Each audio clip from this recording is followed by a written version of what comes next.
완전히 사람의 그 잣대로 이야기를 하는 거예요. 곤충이 우리 사람보다 몇 억 년 먼저 지구에 나왔거든요. 세상을 보는 따뜻한 시선. 정용실의 뉴스 브런치. 네, 정용실의 뉴스 브런치 듣고 계신 지금 시각 11시 39분입니다. 자, 국제사회 이슈 생각해볼 만한 외신 보도 깊고 넓게 좀 살펴보겠습니다. 조윤주 외신캐스터 잘해 주셨어요. 어서 오세요. 네, 안녕하세요.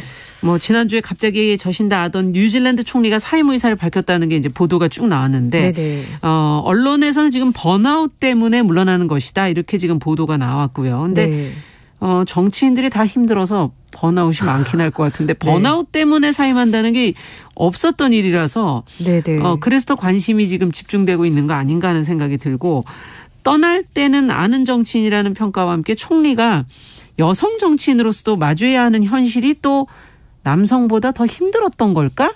네. 이런 생각도 한번 해보게 되고, 어떻게 보십니까? 네, 일단 전반적으로 얘기를 하자면 힘들었던 건 사실인 것 같습니다. 아, 그렇군요. 네.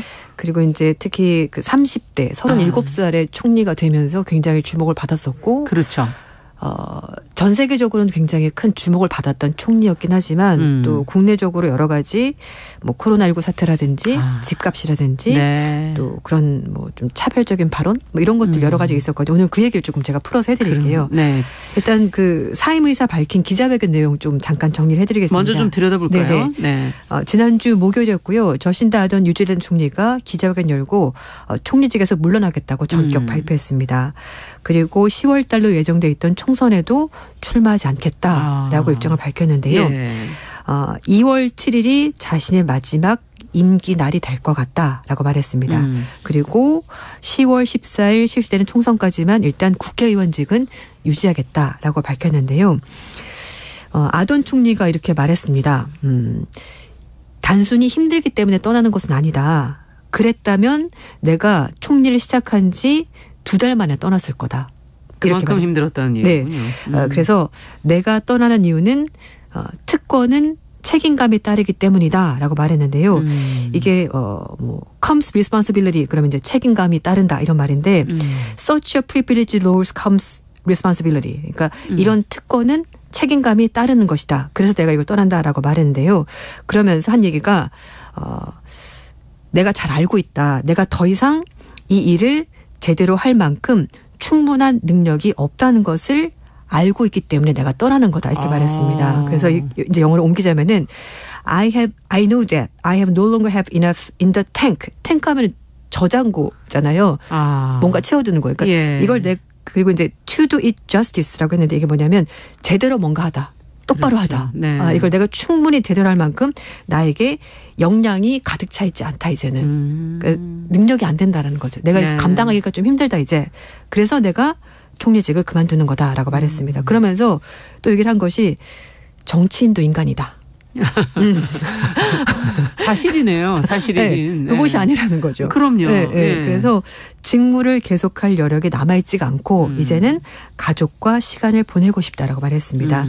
아돈 총리에게 딸이 한 명 있는데요. 그래서 딸이 초등학교 가는 것을 함께 시간을 보내면서 같이 가고 싶다라고 말했고, 지금 이제 같이 살고 있는 동거인이 있거든요. 네. 클라크에게 결혼하자 이렇게 얘기를 하면서 맞아요. 두 사람이 기자회견장에서 같이 나왔습니다. 네. 참 한 인간으로는 너무 이해가 되는 대목입니다. 맞습니다. 예. 이런 일이라는 건 정말 책임감이 따르는 것이죠. 맞아요. 예. 네. 아무렇게나 그냥 지금 수행할 수 없으면서 유지하고 있는 건 또 무슨 의미가 있을까 그런 생각도 들기도 네. 하고, 굉장히 본인에 대해서는 솔직하네요. 나는 그걸 네. 할 만한 지금 감당할 능력이 본인에게 네네. 없다는 것도 인정을 했다는 거는 굉장히 솔직한데. 맞습니다. 이게 근데 워낙 이제 세계적으로 또 여성이고 네. 30대 총리직을 수행했기 때문에 많은 주목을 받고 있고 이제 언론들이 많은 이야기들을 쏟아내지 않겠습니까? 네. 사실 이렇게 주목을 받게 되면은 좋은 얘기도 많고 나쁜 얘기도 그렇겠죠. 많고 사람들이 워낙 또 입대는 걸 좋아하지 네. 않습니까? 그래서 37살인 2017년에 뉴질랜드 사상 최연소 총리에 올랐습니다. 그렇죠. 그 다음에 제가 말씀드렸던 동거하던 연인 클라크 게이퍼드와 사이에서 딸 니후가 태어났습니다. 그리고 6주간 출산 휴가를 다녀와서 모유수를 위해서 생후 3개월 된 딸과 미국 뉴욕에서 있었던 당시 유엔 총회 참석에서 화제가 됐습니다. 네, 이런 것 자체가 좀 어떻게 보면 변화된 세대의 모습이기는 맞아요. 해요. 네, 사실 또 뭐 많은 여성 정치인이 있긴 했지만 이렇게까지 파격적으로 한 행보는 없었지만 또 이 2세대 정도 되는 이 나이 또래 여성분들은 이거 충분히 할 수 있다고 생각을 할 수가 있는 거고요. 그리고 또 주목을 받았던 것이 임기 중에 출산한 현직 총리는 파키스탄의 베나지르 부토 총리가 유일했었고 이제 아돈 총리도 두 번째 여성이 된 겁니다. 그렇군요. 그리고 이제 아돈 총리가 이렇게 주목을 받은 것은 파격적인 행보 때문만은 아니고요. 지도력이 탁월했습니다. 이것도 굉장히 인정해줘야 될 부분인데. 어떤 부분이었을까요?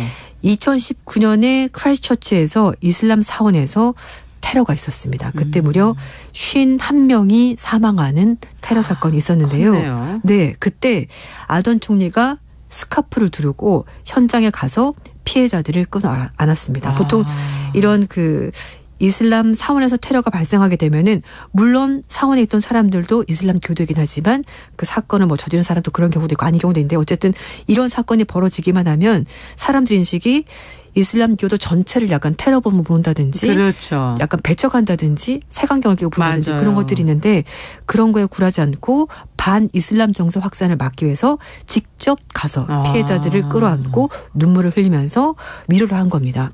그리고 이 사건을 계기로 해서 뉴질랜드에서 이 반자당총 금지 법을 빠르게 제정을 한 겁니다.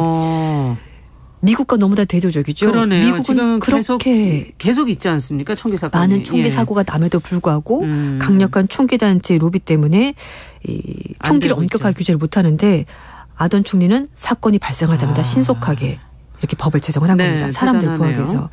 그리고 또 하나는 코로나19 얘기를 안 할 수가 없는데요. 이 코로나19가 확산되기 초창기입니다. 2020년 3월 달에 국경 봉쇄라는 아주 엄격한 강력한 방역 조치 기억이 나요. 나시죠? 네. 다들 아주 뉴질랜드에서 거의 발생을 안 했었죠. 그래서 안 했었고 다들 약간 주춤주춤 이거를 해야 되나 말아야 되나 이럴 때 전격적으로 국경을 통제를 한 거죠. 그래서 그 덕분에 뉴질랜드가 지금까지 누적 사망자가 2,500명. 굉장히 500개 안 돼요. 네, 적습니다. 그런 국가가 됐고 덕분에 빨리 강력한 봉쇄 조치를 했기 때문에 덕분에 봉쇄 조치를 빨리 풀 수가 있었습니다. 그래서 작년 8월 달에 국경을 전면 개방하면서 빠른 회복을 보이고 있고요. 그래서 뭐 국내적으로는 저신다 마녀가 있을 정도로 굉장히 탄탄한 지층이 생겼고 그럴만하네요. 그래서 2020년 10월 달 총선 때 집권 노동당이 49% 득표율로 압승을 거두면서 재선에 성공하게 된 겁니다. 그러면은 여기까지 지금 듣고 보면 네. 총리로서의 역할을 잘 수행한 부분이 있네 상당히. 그렇죠. 네. 네. 그러니까 뭐 인기만 있는 총리가 네. 아니라 실제로 정책을 잘했습니다. 그러네요. 그런데 여기에는 또 이 정책의 명암이 있는데요. 이건 우리나라도 마찬가지였습니다.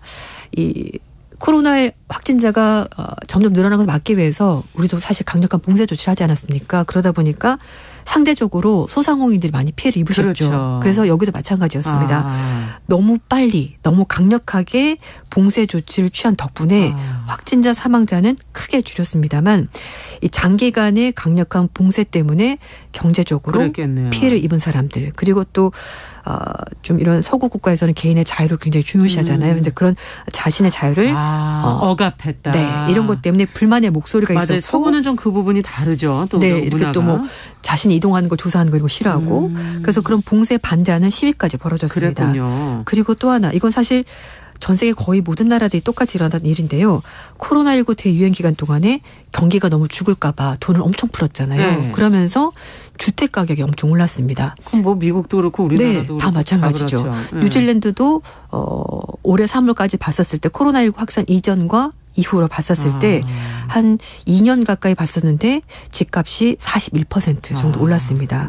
네. 근데 지금은 모든 나라들과 마찬가지로 금리를 올리니까 집값이 또 뚝뚝 떨어지는 거죠. 그래서 집값이 빠지니까 그 가구의 순자산이 점점 줄어들게 되고 네. 거기에 또 이제 불만의 목소리가 나오고 그러다 보니까 이거는 전 세계적으로 사실 참 비슷한 현상이긴 한데. 네. 그리고 이제 10월 달에 선거가 있는데 이 선거를 앞두고 좀 지지율이 계속 떨어지는 그런 현상이 벌어지고 있는 겁니다. 자, 그러면은 외신들은 어떻게 보고 있나요? 이 사퇴한 이유, 뭐 앞서도 뭐 번아웃 이런 얘기를 네, 했지만 맞아요. 네. 그렇게만 보도를 하고 있는 건가요? 일단 뭐 외신에서는 번아웃이 맞는 것 같다라고 얘기를 하고 있고요. 그렇다고 해서 이 번아웃이 절대 부끄러운 건 아니지 않냐라는 전문가들 얘기도 썼습니다. 그래서 It's nothing to ashamed of. 그러니까 부끄러워할 일이 절대 아니다. 네. 이렇게 표현했습니다. 그래서 이제 일부 전문가들은 아던 총리가 지속적으로 좀 자신의 삶 자체에 위협을 받았다고 생각을 한 것 같다라고 이제 설명을 하고 있는데요. 아던 총리의 보좌관을 했었던 정치평론가 닐 존슨이 이런 얘기를 했습니다. 악의적으로 아던 총리를 대해서 공격하는 사람들이 있었고 그리고 아던 총리가 그걸 너무 좀 큰 압박으로 느꼈던 것 같다라고 얘기를 했고 그래서 아마 그 압박을 계속해서 감당할 자신은 없었던 것 같다라고 설명했습니다. 그러면서 얘기를 한 것이 뉴질랜드 총리 자리가 2차 세계대전 이후 그 어떤 총리보다도 가장 힘들었을 거다 이렇게까지 표현했는데요. 네. 실제로 사건이 있었습니다. 작년 10월 달인데요. 이게 뉴스에 크게 나지 않았었는데 어쨌든 보도는 있었습니다. 10월 달에 수도 오클랜드에 있는 아던 총리의 집무실에 괴한이 침입해서 집무실을 엉망진창으로 만들어놨는데요. 이런 사건이 네. 있었어요. 그래서 이제 경찰이 신고를 받고 출동을 했는데 용의자가 큰 칼을 사용을 했었고 이 칼이 그 집무실 근처 바닥에 떨어져 있었습니다. 주민들 얘기로는 이 남성이 총리실 문을 칼로 휘둘러서 부수고 들어간 다음에 안을 엉망진창으로 만들어놨고 연기도 나기 시작했다라고 불을 냈나? 네, 다행히 네. 아던 총리가 그때 남극에 출장 중이었다고 합니다. 그래서 다친 사람은 없었는데 아니 근데 경호원들이나 이런 게 있지 않나요? 있었을 텐데도 불구하고 이런 일이 벌어진 겁니다. 특히 이제 총리가 아마 출장 중이었으니까 총리가 있을 때만큼 경호를 하지 않았군요. 않았을 가능성이 있었던 네. 거죠. 그러니까 다행히 다친 사람은 없었습니다.